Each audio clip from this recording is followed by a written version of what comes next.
fact, pati ang langit. Ang langit ay verde na natin tayo. Kala tayo, umuulan, pagkatapos very misty. At napansin niyo ba, yung paligid ng Mount Tabor, magaling yung Tabor at Verde. Isa pa yun. Alright.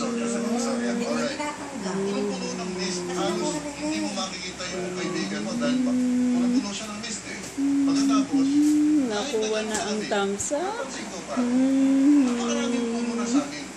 Ang galing ng bebe ko. Ang galing ng bebe ko. Masyadong maalaga sa akin. Tinig pa namin mapangkrapon dahil